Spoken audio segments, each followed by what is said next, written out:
안녕하세요. 슬기로운 스테이블 코인 생활에 오신 것을 환영합니다. 암호화폐 시장의 오랜 거인이죠. XRP가 드디어 디파이라는 새로운 세계의 문을 활짝 열었다는 소식이 들려왔습니다. 오랫동안 자신의 네트워크 안에서 정말 강력한 존재감을 보여줬는데, 다른 블록체인과의 교류에는 늘 한계라 좀 있었잖아요. 네, 맞아요. 시가총액으로는 항상 최상위권에 있는데 유독 디파이 생태계에서는 조금 소외된 느낌이 있었죠. 맞아요. 그래서 이번 소식에 많은 분들이 주목하고 있습니다. 뭐랄까, 드디어 올 것이 왔다. 약간 이런 반응이에요. 맞습니다. 그런데 이 이야기의 진짜 흥미로운 지점은 단순히 XRP의 활동 반경이 넓어졌다 이걸 넘어섭니다.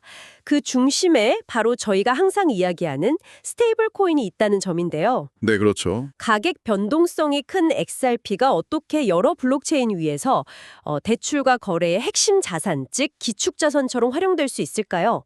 그리고 이 모든 과정에서 스테이블 코인은 대체 어떤 결정적인 역할을 하게 될까요? 오늘 이 구조와 그 이면에 담긴 의미를 좀 깊이 있게 파헤쳐 보겠습니다. 그럼 본론으로 바로 들어가 보죠. 이번 소식의 핵심, 헥스트러스트라는 회사가 WXRP를 발행했다는 것부터 짚어주시죠. 이게 정확히 뭘 의미하는 건가요? 네, 가장 쉽게 표현하면요. XRP의 다른 블록체인에서 통용되는 여권을 발급해줬다. 이렇게 보시면 됩니다. 아, 여권이요? 네, 여기서 W는 wrapped, 그러니까 포장된 이라는 뜻인데요.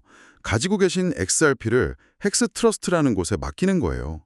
여기가 금융당국의 규제를 받는 신뢰도 높은 수탁사거든요. 네네. 그럼 그 회사에서 1대1 가치를 완벽하게 보증하는 WXRP 토큰을 이더리움이나 솔라나 같은 다른 블록체인 위에서 발행해주는 그런 구조입니다. 아하, 그러니까 제 본체인 XRP는 스위스 은행 같은 아주 안전한 금고, 즉 헥스트러스트에 맡겨두고요. 그렇죠. 그 금고에서 발행해준 일종의 디지털 보관증 WXRP를 들고 이더리움, 솔라나 같은 여러 나라를 자유롭게 여행하는 셈이군요. 와, 정확한 비유입니다.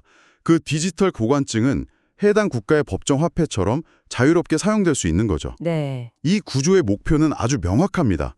XRP를 기존의 XRP 레저라는 섬 밖으로 꺼내서요. 이미 수많은 디파이 서비스가 활발하게 돌아가고 있는 거대한 대륙들에서 마음껏 활용하게 만드는 겁니다. 그리고 중요한 건 이 보도자료에서부터 파트너로 RLUSD라는 스테이블 코인을 딱 집어서 언급했다는 점이에요. 아, 처음부터요? 네, 이건 단순한 기술 구현이 아니라 처음부터 명확한 금융 생태계 구축을 염두에 뒀다는 신호인 거죠. 와, XRP 투자자분들한테는 정말 기념비적인 소식이겠네요. 그런데 저희는 스테이블 코인의 관점에서 시장을 보잖아요. 방금 RLUSD를 언급해 주셨는데 이 뉴스가 왜 스테이블 코인 생태계에 중요한 의미를 갖는 걸까요? 단순히 파트너가 하나 늘었다, 이런 것 이상의 의미가 있을 것 같습니다. 아주 중요한 질문입니다. 이게 오늘 이야기의 사실상 핵심인데요. 많은 분들이 스테이블 코인을 그냥 가격이 1달러에 고정된 편리한 코인, 이 정도로만 생각하시지만 디파이의 실전에서는 훨씬 더 근본적인 역할을 합니다. 바로 모든 금융활동의 기준축 혹은 앵커인 거죠. 원화 같은 법정화폐를 기준으로 이루어지듯이 말이죠. 바로 그겁니다. 디파이라는 넓은 바다를 한번 상상해 보세요. RLUSD 같은 달러 스테이블 코인은 그 바다 한가운데에 묵직하게 내려진 닷입니다. 네. 그리고 WXRP 같은 변동성 자산은 그 닷에 단단히 묶인 배라고 할 수 있고요. 역할이 명확하게 나뉘어요. RLUSD라는 닷은 유동성 풀의 가치 기준을 잡아주고요.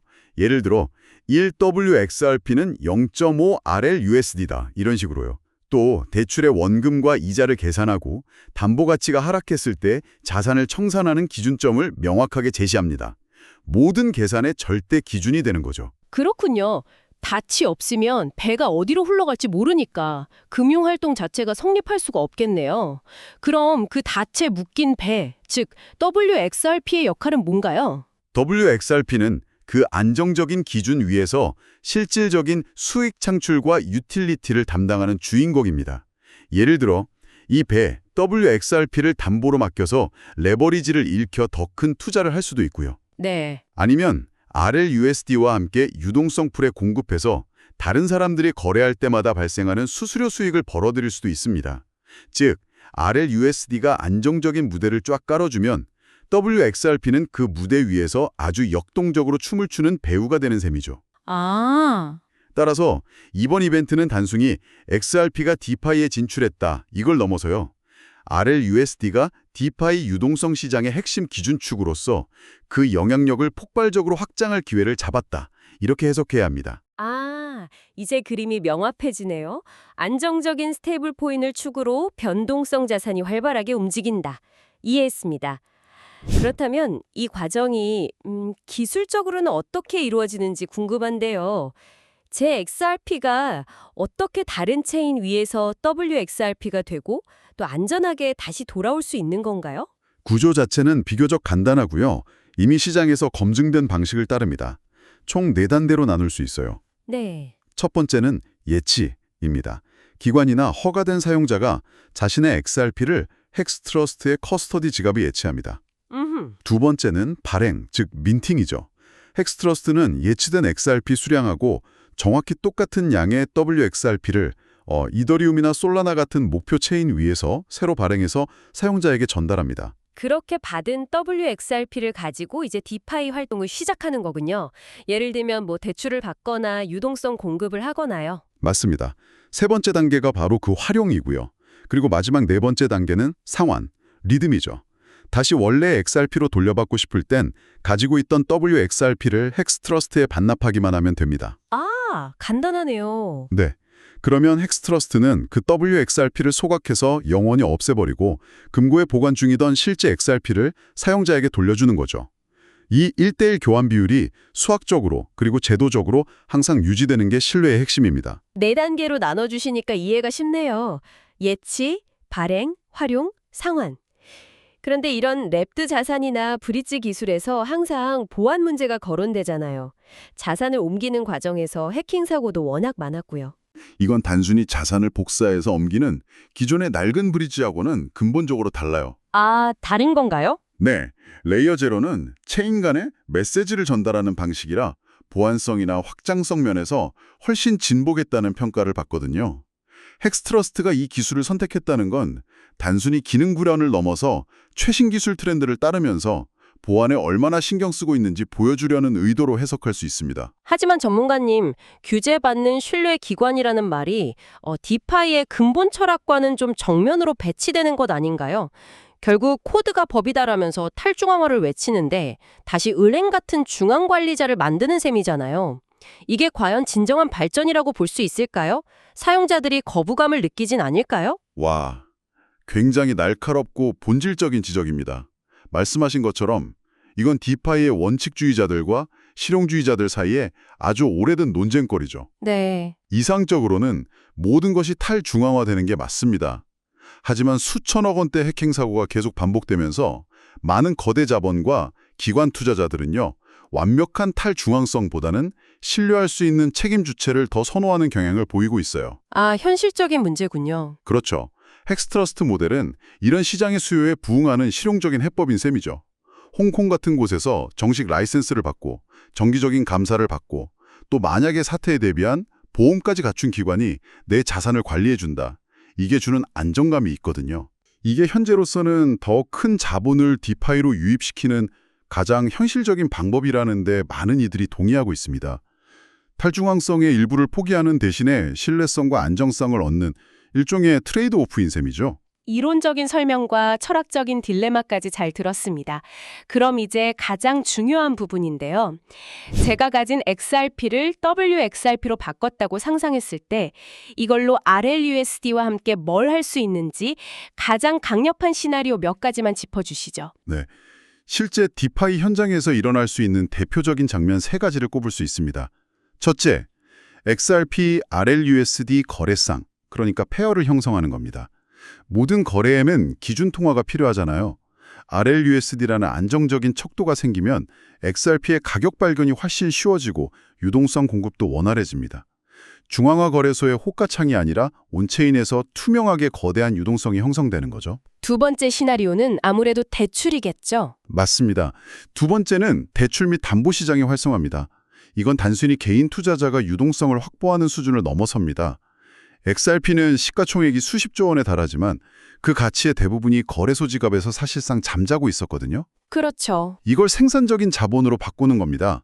이 잠자던 거대 자본이 디파이 시장의 담보물로 풀리면 전체 디파이 대출 시장의 규모, TBL을 몇 단계나 끌어올릴 수 있는 잠재력을 가진 말 그대로 고래의 입수 같은 사건으로 볼 수 있습니다.